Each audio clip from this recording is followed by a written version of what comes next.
Record pro max बना दिया है पवन सिंह के गाने ने।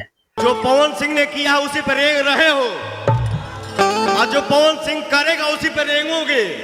पापे पड़ी सॉन्ग आया था पवन सिंह का, कल आया है। बहुत ही जबरदस्त रिस्पांस मिल रहा है गाने में और ये महान लकीर खींचने वाले हैं पवन सिंह, समझिए।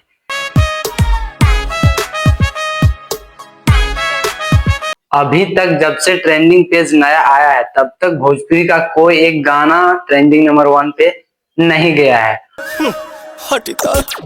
और पवन सिंह का गाना जाने वाला है 1 नंबर ट्रेंडिंग में। कुछ ही देर में 1 नंबर ट्रेंडिंग में ट्रेंड करने लगेगा।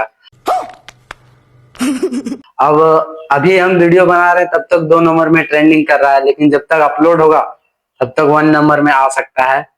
तो महान लकीर ही कहते हैं, आप सब भोजपुरी के स्टार सब लकीर पे रेंगेंगे। तो ठीक है, मिलते हैं आप लोगों के साथ नेक्स्ट वीडियो में।